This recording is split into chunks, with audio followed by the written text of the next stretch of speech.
Thor. Should you watch this movie or should you skip it? And the answer is skip it. There are some charming fish out of water moments when Thor goes to Earth, but otherwise this film just feels awkward all the way through. It suffers from the same problem as the first Captain America movie in that Marvel didn't yet know what to do with this character in order to make it appealing to audiences. This first Thor movie opts to go the serious Shakespearean drama route, which mostly did not work. Thor 2 also tries to be dramatic and serious, which also did not work. In Thor 3, however, we finally get a funny Thor, which audiences did like. Part of what made the movie so entertaining is that Chris Hemsworth, who plays Thor, is actually a really funny guy. In any case, Thor 1 isn't completely terrible, but it's also not great.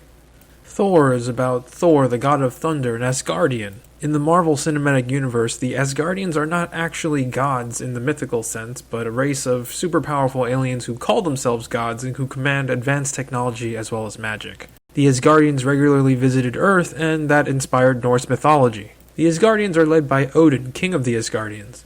Odin has two sons, Thor and Loki.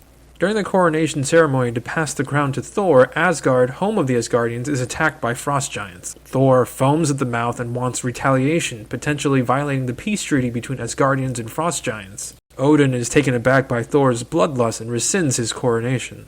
Thor then takes a bunch of his friends in violation of his father's wishes and attacks the frost giants. Odin shows up, stops the violence from escalating, and takes Thor and his friends back to Asgard.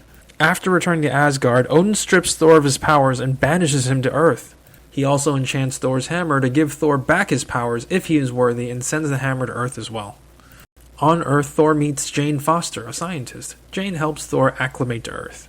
Back in Asgard, Odin goes into some kind of magical hibernation he needs to go into every couple thousand years. Loki then takes the throne. It is then revealed that Loki let the frost giants in and encouraged Thor to attack the frost giants. Loki is in fact a frost giant that Odin adopted when he was a baby, hence the resentment in Loki's plan to take the throne. Back on Earth, Thor finds his hammer, but he is too unworthy to lift it. Loki then shows up and tells Thor that his actions have caused Odin to die from grief. This is a lie. Thor is overcome with grief and resigns to live on Earth for the rest of his life. Thor's friends from Asgard then show up and tell Thor that Odin is in fact alive and not dead. Then a massive suit of armor known as the Destroyer shows up and starts destroying everything, shooting beams out of its face. Thor then walks up to the Destroyer and starts talking to it, assuming that Loki is listening in and controlling the thing. Thor proposes that in exchange for his life, Loki spare the humans. Loki agrees and hits the depowered Thor hard enough to kill him.